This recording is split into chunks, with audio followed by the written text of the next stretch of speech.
tempat duduk saya, dia kan kayak letter L gitu tempat duduknya, sofa, meja. Di sana kayak ada bupet. Di atas bupet itu ada foto. Saya terusin fotonya. Ah itu bu, pak yang ada di foto itu. Diambil sama istrinya dengan wajah yang beda. Ketika dia ngambil fotonya, dia full fotonya, dia maju ke saya sambil nangis, dia katakan, nggak mungkin mas, nggak mungkin kamu nganterin ibu ini. Emang kenapa? Bisa kagak mungkin? Ya karena ibu saya udah meninggal mas, dari 2 tahun yang lalu.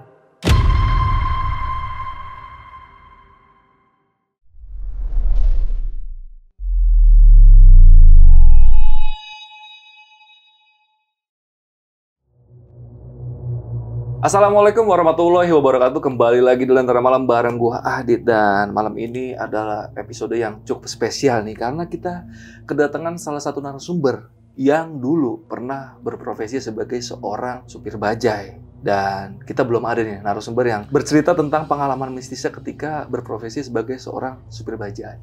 Kita sapa dulu aja, di sebelah gue udah ada narasumbernya, Bang Putra. Bang Putra, apa kabar Bang Putra? Baik, sehat. Wah, nih gokil nih. Ini malam ini Bang Putra jauh-jauh dari Cikarang ya. Iya. Daerah mana tadi? Lemah Abang sampai ke Cakung, rela-relain untuk berbagi cerita sama pasukan Lentera Malam. Thank you banget nih Bang Putra udah mampir di sini nih. Sama-sama. Nah, ini kan lu mau cerita tentang pengalaman mistis lu ketika lu jadi seorang supir bajai, Bang ya. Itu lu berprofesi dari tahun berapa sampai tahun berapa sih waktu itu, Bang? Kurang lebih berjalannya 3 tahun. Cuman 3 tahun itu nggak pol begitu bang. Jadi berapa bulan gue istirahat, berapa bulan gue narik bajai lagi. Berapa bulan gue istirahat, berapa bulan gue narik bajai lagi. Karena nggak 3 tahun full gitu. Berarti lu pasang surut gitu ya? Pasang surut. Tapi tahunnya dari 2016 sampai 2018. Iya. Dan tadi kita sempat ngobrol, berhentinya karena era transportasi udah mulai berubah ya. Dari orang biasa naik bajai ke ojek online dan segala macamnya ya. Wah. Ya tapi semoga Bang Putra kedepannya bisa dapat profesi yang lebih baik lagi nanti. Amin. Karena lu umur masih berapa, Bang? Saya masih muda, kelahiran 96. 26 tahun. Santai lah, masih enjoy lah ya. Yaudah, buat kalian yang penasaran sama pengalaman mistis dari Bang Putra selama dia berprofesi sebagai seorang supir bajai, simak terus podcast ini sampai habis. Tapi sebelum itu gue mau infoin dulu nih, buat kalian yang sering komen atau DM ke Lentera Malam minta izin untuk potong-potong videonya Lentera Malam dan di-upload di TikTok atau di Reels. Gue mau ngasih tahu kalau Lentera Malam itu sangat mengizinkan banget kalian melakukan itu, tapi dengan satu syarat, yaitu kalian harus cantumin sumbernya, yaitu YouTube-nya Lentera Malam. Oke Bang Putra, udah siap nih buat cerita malam ini nih? Siap. Gak usah lama-lama lagi, sebelum kalian denger ceritanya, kalian tonton dulu iklannya.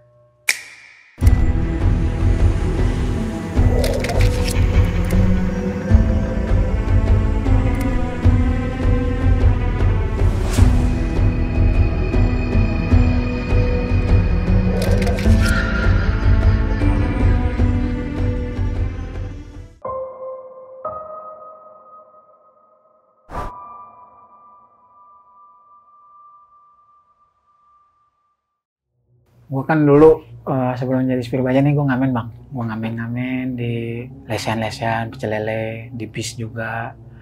Gue punya kenalan sama supir bajai yang akhirnya kita jadi teman dekat. Gitu. Nah waktu itu dia nanya sama saya, lu nggak bisa bawa motor kopling? Bisa. Terus lu nggak mau kerja yang lain selain ngamen? Emang kerja apa? Lu mau nggak narik bajai? Perusahaan aja dulu sama gue, kata dia gitu. Satu bajai berdua? Ya, perusahaan setengah hari. Nanti kita store bareng-bareng gitu kan. Kesini-sininya karena udah paham, udah tahu rute, udah tahu harga-harga bajai berapa. Jadi saya beranikan diri untuk ngambil bajai batangan, langsung minta sama bos. Nah dari situlah mulai menekunin profesi sebagai supir bajai. Ya. Dan itu penghasilannya berapa sih Bang biasanya Bang kalau sehari di zaman itu gitu? Kalau waktu itu sehari cukup lumayan Bang. Kita bisa uang bersih kita bisa 150. Itu udah bersih, udah makan, udah gas, udah setoran, bisa 150. Jadi bawa pulang itu 150.000. Iya. Oke. Nah untuk area lu narik bajai itu dari mana aja Bang waktu itu? Kalau saya sih, kalau untuk narik bajai kemana aja. Cuman kalau titik-titik tertentu yang biasa saya nyaman untuk ngetem tuh di Pasar Awasari, di Stasiun Manggarai, terus sama di Jalan Percetakan Negara tuh, di toko keramik itu samping penjara. Oke, ya. Dan lu biasanya narik dari jam berapa sampai jam berapa Bang? Kalau gua narik paling siangnya jam 7. Jam 7 pagi itu udah paling siang. Ya. Kalau pulang gue jam 10 malam juga udah pulang. Cuman kalau di atas jam 10 masih ada penumpang yang nyuruh gue untuk nganterin dia, ya gue terima. Oke, berarti ini lu sering juga nih Iya. narik bajai sampai tengah malam. Iya, Karena tergantung permintaan customer. Kalau pas ada customer, Iya. sayang juga kalau dilewatin ya saya kan. juga. Makanya lu ambil. Dan pasti ini kan lu kalau narik malam-malam pasti ada aja nih kisah-kisah mistis yang lu alami. Dan itulah tujuan Bang Putra mampir Lentera Malam. Pengen bercerita tentang pengalaman mistisnya ketika berprofesi sebagai seorang supir bajai, Bang ya. Iya. Boleh deh Bang, cerita pertama tuh. Boleh dari awal tuh gimana kejadiannya Bang? Jadi pada hari itu kurang lebih di tahun 2016-an Bang. Di 2016 tuh saya narik bajai, kebetulan hari itu sepi banget rasanya narik tuh. Saya udah keliling-keliling kota Jakarta, udah hampir kota Jakarta saya kelilingin. Sudah kesini ke sana, nggak dapat penumpang.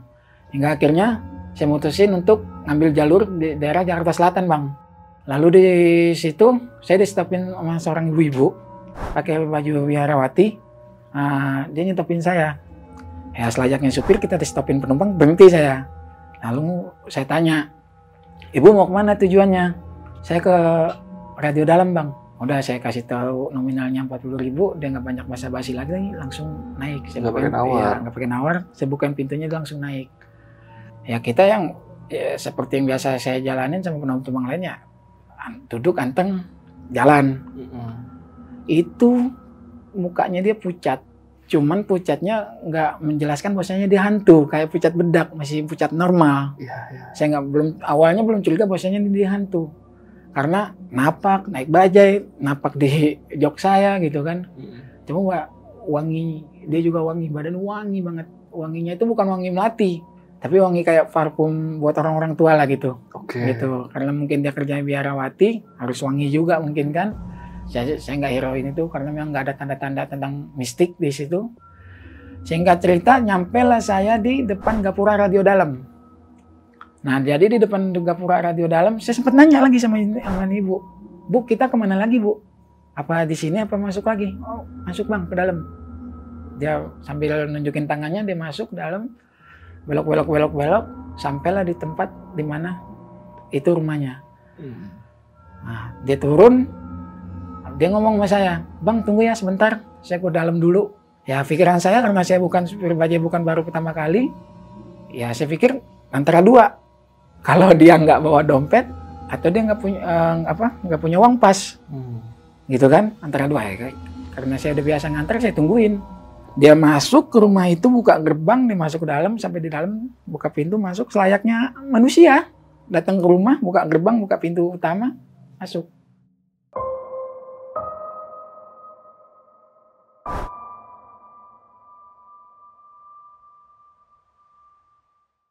Saya tunggu 5 menit, kurang lebih 5 menit nggak keluar.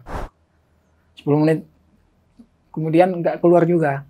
Pas 15 menit saya nyari bel di situ. Nyari bel, langsung saya pencet bel rumah itu. Pas saya pencet bel rumah itu, yang keluar bukan ibu-ibu tadi yang tadi naik rumah saya, tapi lebih muda lagi, seorang bapak-bapak. Dia malah heran, lah kok saya di depan rumahnya dia ngetem gitu kan. Mas ngapain depan rumah saya Mas? Mau ngapain? Ada perlu apa? Mencet bel. Enggak Pak, saya mau nungguin ibu. Ibu tadi naik bajai saya belum dibayar ongkosnya. Ibu yang mana? Kaget Bapak itu. Ibu Pak tadi orangnya agak tua, pakai baju biarawati, kata saya. Ah ngaco kamu ini, kata saya. Tunggu sebentar. Dia masuk ke dalam rumahnya, dia keluar sama istrinya. Lalu bapak-bapak itu ngomong ke saya, ini bukan orangnya yang tadi kamu anter. Bukan Pak, orangnya lebih tua lagi. Pakai baju biarawati. Kamu antar dari mana? Naik dari mana dia? Saya bilang saya naik dari Menteng. Oh dari Menteng ke sini. Terus ciri-cirinya gimana? Ya udah tua, pakai baju biarawati, dia megang tongkat. Udah begini nih Mas.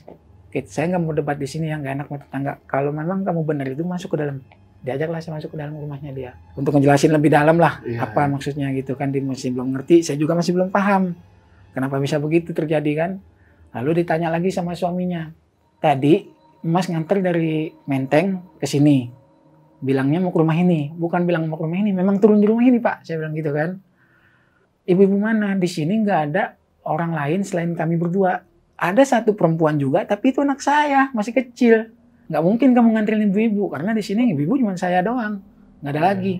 Tapi benar Bu, buat apa saya bohong? Cuma nominal 40.000 saya harus ngebohong-bohongin sampai nunggu depan rumah orang, kan nggak mungkin. Ngobrol sejenak, dia masih nanya-nanya. Saya di depan tempat duduk saya, dia kan kayak letter L gitu tempat duduknya, sofa, meja. Di sana kayak ada bupet. Di atas bupet itu ada foto. Kebetulan madepnya ke saya. Saya bilang, saya terusin fotonya. Ah itu Bu, Pak, yang ada di foto itu. Foto mana? Itu. Diambil sama istrinya. Dengan wajah yang beda. Dari awal kita ngobrol, pas saya tunjuk itu orangnya, wajah istrinya udah beda. Ketika dia ngambil fotonya, dia full fotonya, dia maju ke saya sambil nangis, dia katakan, nggak mungkin Mas. Nggak mungkin kamu nganterin ibu ini. Kalau memang Mas cuma mau minta bayaran, dan saya bayar. Tapi jangan bilang, Mas nganterin ibu ini. Gimana nggak bisa begitu Bu? Saya bilang, saya nganterin begini. Kalau kayak gitu kesannya saya berarti ibu-ibu dong. Tapi memang kenyataannya saya nganterin ibu ini turun ke rumah ini. Gitu. Emang kenapa?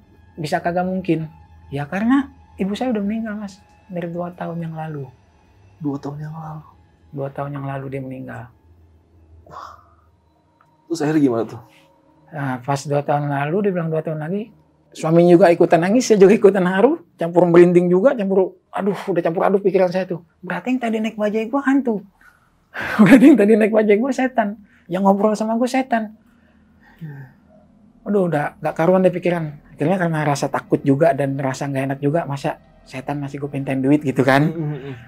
Ya terakhir sebelum saya pergi dari situ, saya ngomong sama keluarganya, mungkin ibu kangen Pak, Bu, pengen kuburannya dikunjungin atau apa, maaf ini mah kalau saya salah. Mungkin ibu mau nyampein bahwasanya kok kamu nggak jenguk ibu lagi, mungkin dia punya berita seperti itu Pak, sehingga dia datang nganterin saya ke rumah ini untuk menyampaikan berita yang diinginkan oleh ibu. Terus dia bilang, ya benar juga sih Mas, karena setahun kebelakangan ini saya sibuk kerja gitu. Kebetulan istri saya juga kerja, jadi yang di rumah cuma anak saya sama pembantu saya. Gitu. Bukannya kami nggak sayang, bukannya kami nggak kangen juga pengen ke kuburan ibu, cuma memang belum sempat waktunya.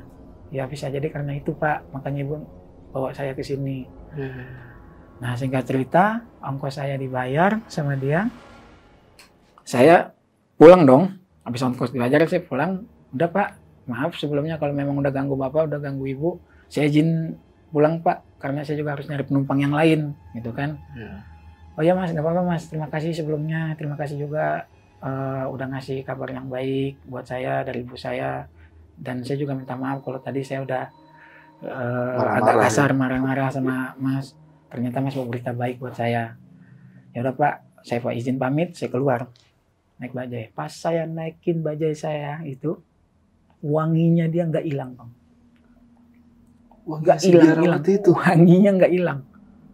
Sampai tuh saya naik tuh merinding udah sampai, wah udah penuh dah. Cuman saya masih agak-agak rileks gitu kan.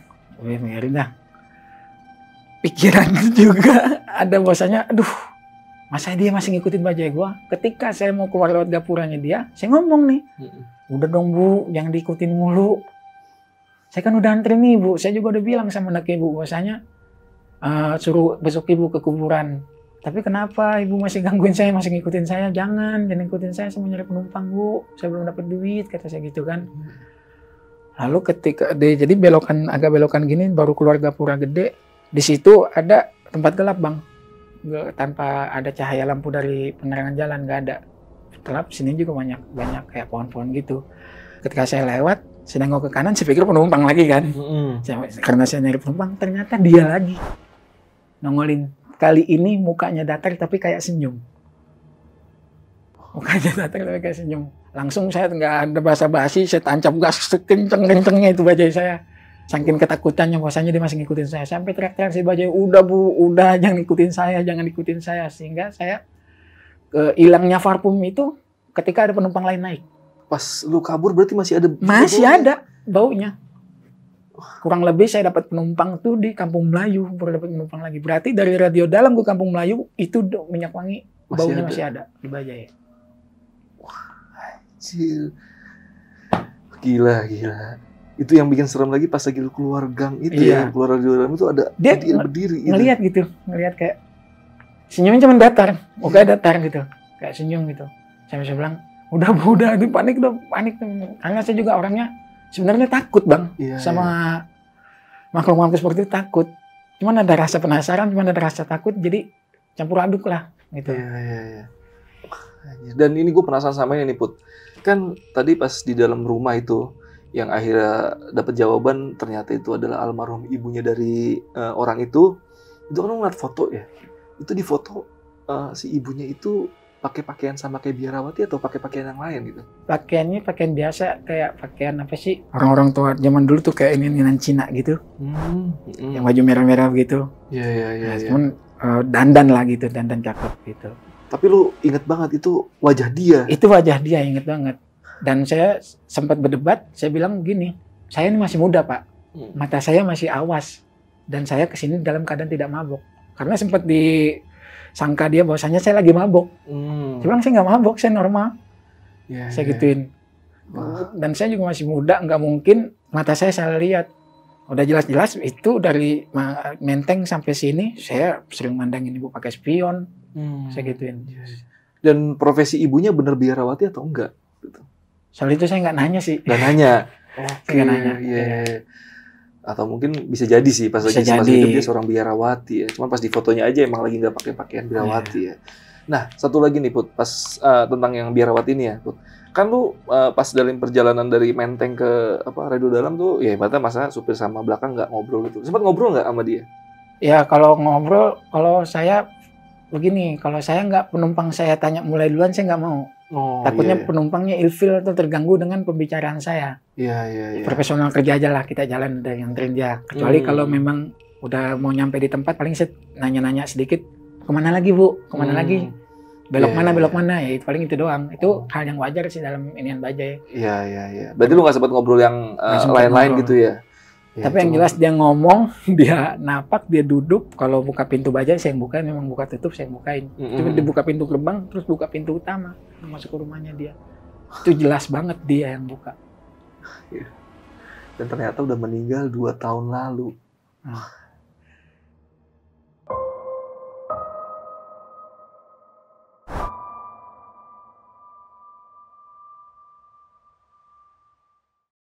Oke deh, kita sudahi dulu cerita yang pertama nih Put. Lanjut lagi ke cerita berikutnya nih Put. Waktu itu gimana Put kejadiannya Put? Ini masih agak sore lah, kurang lebih jam 9 atau jam 10 malam. Saya lewat daerah Cempaka Putih. Saya lewat dari daerah Cempaka Putih, ada yang nyetepin saya dari samping rumah. Stopin, saya tanya, mau kemana? Dia bilang, Pak mau nggak bawa orang sakit? Saya mau bawa orang sakit nih. Sakit apa Bu? Maksudnya nggak bisa jalan? Enggak, asma. Maksudnya bawa ke rumah sakit. Mau ke rumah sakit mana? Kata saya gitu kan. Rumah sakit Persahabatan. Sedangkan dari wilayah Cempaka Putih ke Persahabatan tuh jauh. Cukup jauh. Lebih dekat kalau saya sempat saranin, kenapa nggak dibawa ke rumah sakit Islam Bu? Kan lebih dekat. Kalau memang ini harus butuh pertolongan pertama, kalau memang ini lagi keadaan darurat, kenapa nggak harus yang dekat gitu? Udah nggak apa-apa, saya biasa di sana. Katanya jawab si penumpang yang nyetepin saya nih. Naiklah si penumpang itu dengan saudaranya yang sedang sakit itu. Katanya sih dia sakit asma. Naik bajai saya antar ke Rawamangun, ke rumah sakit Persahabatan. Sampai di lampu merah Sunan Giri, itu kejang, stip. Itu orang yang sakit kejang, stip, ada ini segala macam. Udah ngap-ngapan juga, tewas dari bajai saya. Cuman karena saya nggak mau bikin suasana jadi haru, saya bilang sama keluarganya, ini masih hidup Bu, ini masih bisa kita tolongin. Dikit lagi kan nyampe rumah sakit, udah sabar Bu, kita pasti bisa, kata saya gitu kan. Saya jalan, sampailah di lampu merah Rawamangun itu, di dekat lampu merah itu, dia ngomong ke saya, udah Bang, itu? Ya saudaranya itu ngomong ke saya, udah Bang, pulang aja. Saya yakin ini benar-benar nggak ketolong. Saya langsung berpikir, aduh, udah dah, nggak bisa ngelak lagi. Karena memang dari awal saya cek udah meninggal. Karena saya ingin menyupport keluarganya biar gak down, biar gak haru, saya bilang dia masih hidup. Ya, Siapa tahu di rumah sakit masih bisa dapat pertolongan pertama. Iya. Gitu kan. Udah gitu kita jadi bawa pulang lagi nih Bu. Iya bawa pulang aja lagi ke Cempaka Putih lagi. Ya udah nanti ongkosnya saya tambahin kata dia gitu. Oke, saya balik lagi ke Cempaka Putih. Sampailah di rumah nih ibu-ibu yang saya antar. Si ibu yang antar orang sakit ini ngomong ke saya begini. Mas, jangan ditinggal dulu ya.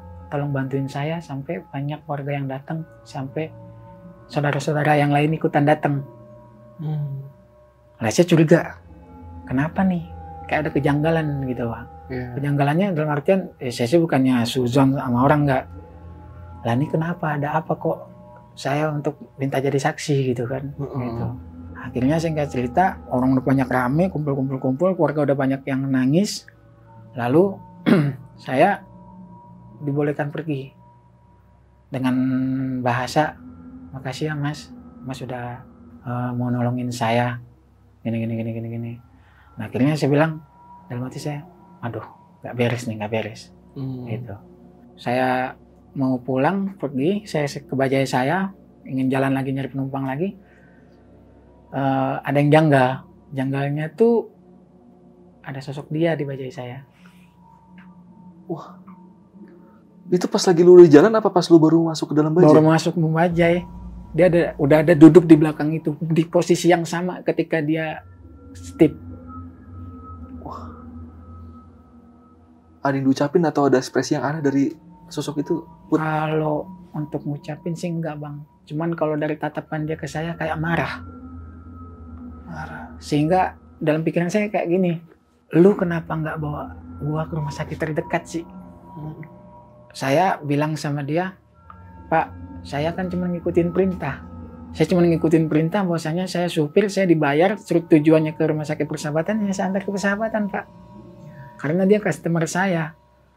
Saya wajib ngikutin itu karena saya dibayar sama dia. Ya kalau memang saya salah, saya minta maaf. Tapi yang jelas, saya nggak ada niat apa-apa sama Bapak. Saya cuma niat nolong, bantu, dan nggak ada niat apa-apa lagi. Nah, saya mohon setelah itu, udah Pak, kita udah beda alam, jangan ngikutin saya lagi. Kalau memang saya salah, saya minta maaf. Cuma mukanya tuh memang benar-benar marah. Ya. Walaupun gak ada yang kata pun yang diucapkan sama dia. Gak ada, marah. Udah benar-benar kayak orang melotot.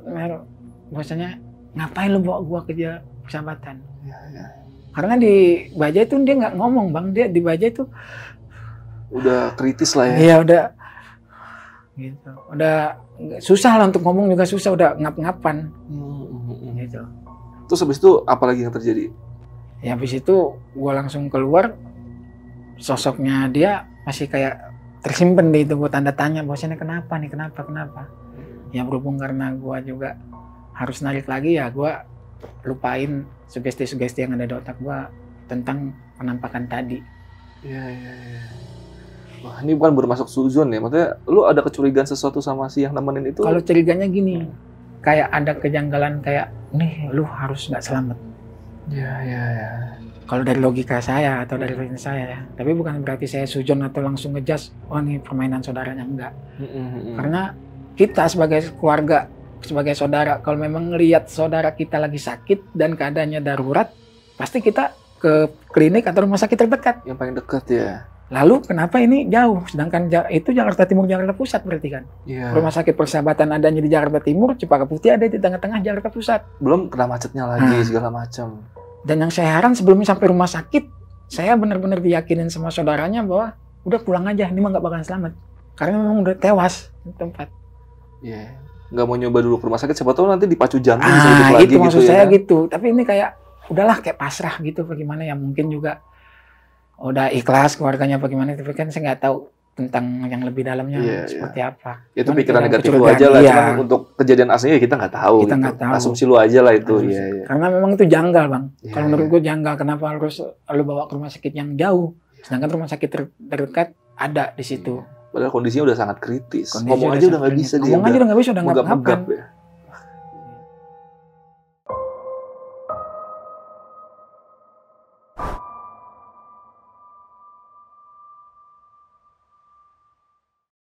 Berarti yang meninggal itu bapak-bapak ya? Bapak-bapak. Yang nemenin itu ibu-ibu apa bapak-bapak? Oh, ibu-ibu. Ibu-ibu.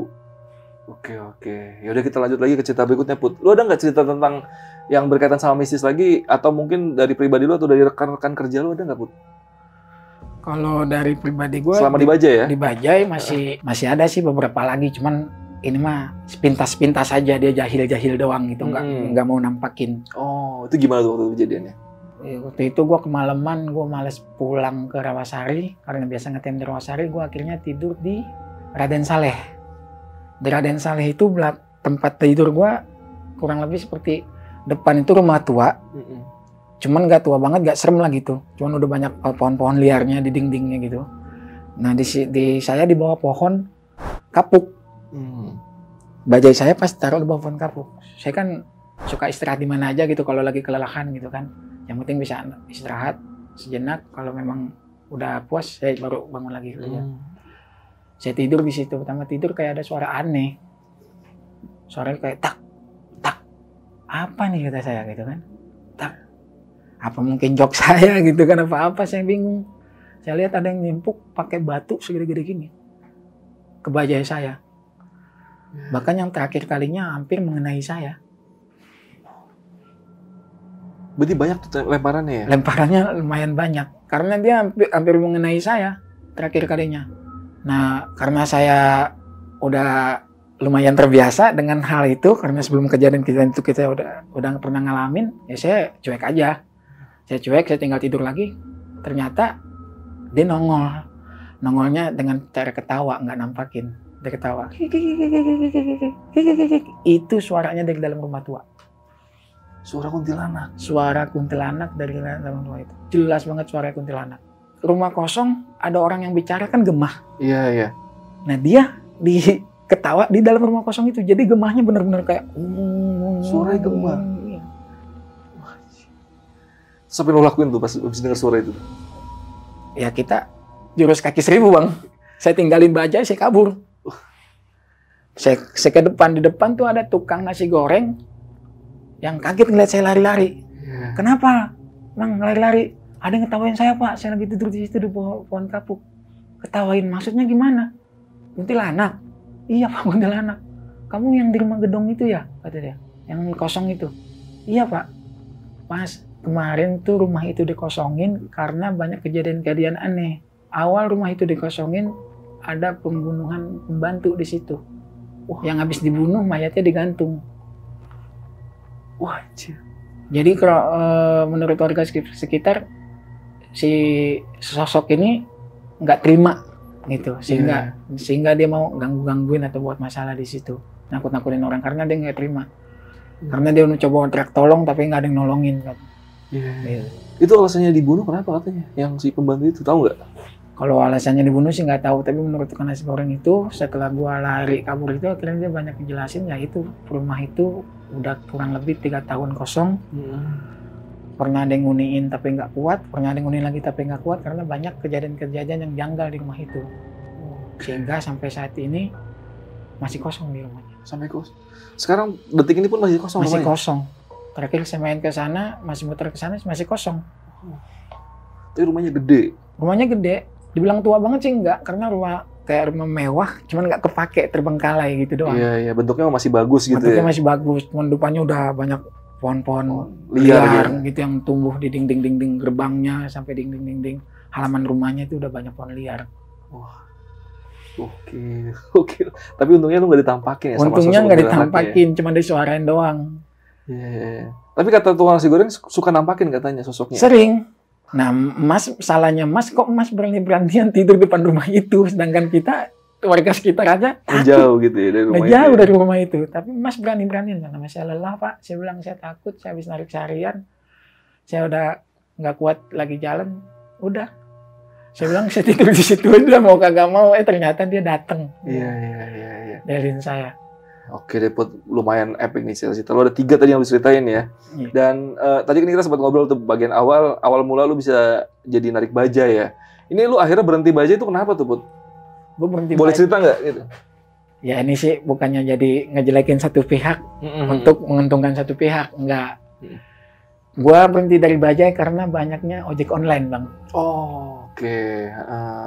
Berhentinya dari bajai gue banyak ojek online yang ngasih harga gila-gilaan sehingga gue daripada naik bajai, gue harus jalan ke depan dulu, nggak dijemput dari rumah, ongkosnya lebih murah Gojek. Dijemputnya dari rumah, diantarnya sampai pas depan rumah.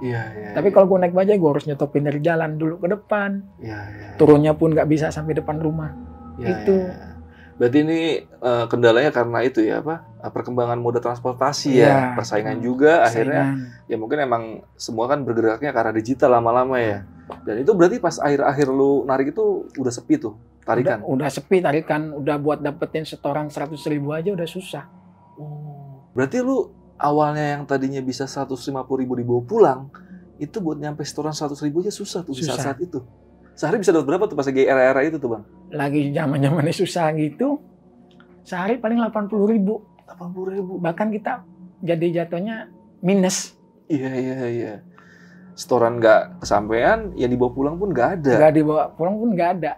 Alhamdulillahnya saya bujangan sih, jadi nggak ada tanggung jawab untuk anak istri. Jadi kalau ya udahlah, ini mungkin rezekinya hari ini cuma segini, gua harus nombok. Tapi mungkin besok lebih. Karena kan namanya orang usaha itu nggak selamanya mulus. Pasti ada ujiannya. Betul Bang. Pasti ada rintangannya. Dan berarti banyak juga yang profesi bareng sama lu itu yang keadaannya lebih sulit karena mungkin mereka udah punya anak, udah punya istri kan. Wah, followernya pasti lebih gede tapi kondisi ekonominya nggak bagus ya. Dan akhirnya tuh bajai lu sekarang kayak gimana kondisinya? Di poolnya ngejogrok atau gimana tuh? Bajai masih jalan, cuman udah nggak sebanyak dulu. Cuman yang beberapa supir yang masih mau bertahan karena memang dia nyari duitnya dari dulu di situ gitu. Atau belum bisa punya keahlian yang lain. Mungkin karena usia juga ya udah tua. Ya itu salah satu faktor juga mereka untuk tetap bertahan pasti usia. Karena gue udah nggak muda lagi, gue nggak semuda kayak dulu. Gue mau bawa apa? Gitu, bingung ya mau ngapain gitu. Atau mungkin gue ada tips juga nih buat tukang-tukang bajai atau transportasi tradisional yang biasanya banyak order tiba-tiba sepi. Coba kalian beralih ke tempat-tempat wisata. Biasanya banyak yang nyari tuh, Put. Jadi bukan buat transportasi ya, bukan buat ke suatu tempat, tapi biasanya buat keliling-keliling tuh kayak di Monas. Itu biasanya bajai-bajai andong tuh pada laku tuh. Itu buat orang pengen ngerasain naik bajai kayak apa sih gitu kan. Itu mungkin kalian bisa beralih ke wisata gitu. Dan tadi kita sempat ngobrol juga, Put. Lu pernah berprofesi sebagai seorang supir truk atau kenek supir truk gitu? Kenek supir truk dulu, baru jadi supir truk. Oke. Bertahap. Iya. Dan di situ banyak banget kisah mistisnya ya. Dan itu nanti mungkin videonya gue juga nggak tahu nih diuploadnya yang supir truk duluan atau yang bajai ini duluan. Jadi tungguin aja, kita punya 2 video bareng Putra, yaitu saat dia berprofesi sebagai bajai itu bareng sama gue, dan satu lagi nanti berprofesi sebagai seorang supir atau connect truk itu bareng Jamal. Jadi nanti tunggu aja update terbaru. Gue juga nggak tahu nih uploadnya bajai duluan atau supir truk duluan.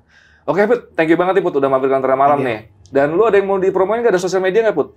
Nggak, udah cukup. Cukup nih. Siapa tahu teman-teman lagi pengen mampir, pengen ngobrol-ngobrol. Yang penting hati gue udah lega, udah bisa cerita. Kadang-kadang udah pendem juga. Kadang-kadang kalau malam tuh suka mikirin itu gimana itu.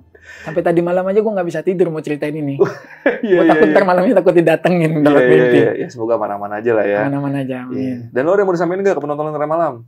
Untuk kalian yang punya cerita-cerita seru seperti saya, ya kalian bisa lah datang sharing-sharing ke sini biar kalian juga nggak pendam sendiri itu cerita, biar kalian juga nggak punya perasaan-perasaan tentang mistik-mistik yang lebih dalam gitu. Karena kalian nggak mau cerita sama orang, tapi cobalah cerita untuk orang-orang, karena siapa tahu ada pengalaman-pengalaman pribadi yang bisa kita ambil dari cerita ini. Ya, ada hikmahnya, siapa tahu bisa diambil ya. Oke, itu udah diwakilin sama si Putra untuk promo, siapa tahu ada yang mau cerita ya.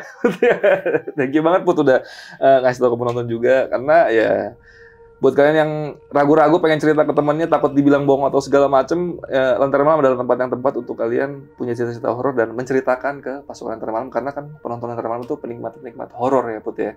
Dan mungkin buat kalian satu lagi request gue nih, kalau kalian udah nonton sampai detik ini, nggak apa-apa kalian nggak subscribe, nggak komen, nggak apa-apa, tapi gue minta like-nya aja untuk video kali ini. Thank you banget yang udah like. Oke, ya udah, malam ini cukup segini aja. Gue Adit dari Lentera Malam dan Putra izin pamit. Thank you banget, Putra. Sama-sama, Bang. Siap. Bye.